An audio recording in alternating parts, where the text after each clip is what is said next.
My point is that why tell you about everything that Roman Wilson can do when I could just show you right there?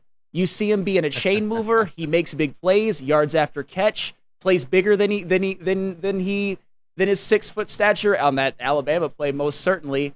And he's got some experience against some of the best corners in the nation, like Terrion Arnold, like Joey Porter Jr., and getting some wins. So Roman Wilson in this modern NFL right now, especially if a team like the Kansas City Chiefs gets a hold of him, a team in the late first round, he has a chance to be a star in the NFL. And I believe he will be the best pro out of any Michigan player drafted in this draft. Yeah, Flannel, that's a big statement, and I dig it. Do you think, just to bring it to the Lions, like, I see this, you talk about chain movers, could this be a Josh Reynolds replacement?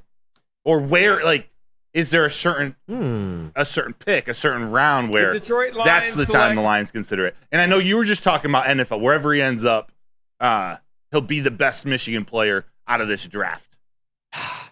So for the Lions, as I said before, and we've talked on this when it came to Ladd McConkey, for example. I love Ladd. Is he necessarily the biggest need for the Detroit Lions?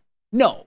We have the best slot receiver in the NFL right now that Cooper Kupp has had a couple injury-plagued seasons. It's Amon-Ra St. Brown's the king of that right now. So would I be mad at it, though? No. You'd have a bunch of receivers who are chain movers, like Amon-Ra St. Brown, like Sam Laporta, like Roman Wilson. I wouldn't hate it at all. But if you're one of those teams that needs that slot receiver, like, say, I'm trying to think of a good example. Maybe the Buffalo Bills or something like that, or the Minnesota Vikings, who aren't going to be able to take him. I know he's not going to go to the Vikings.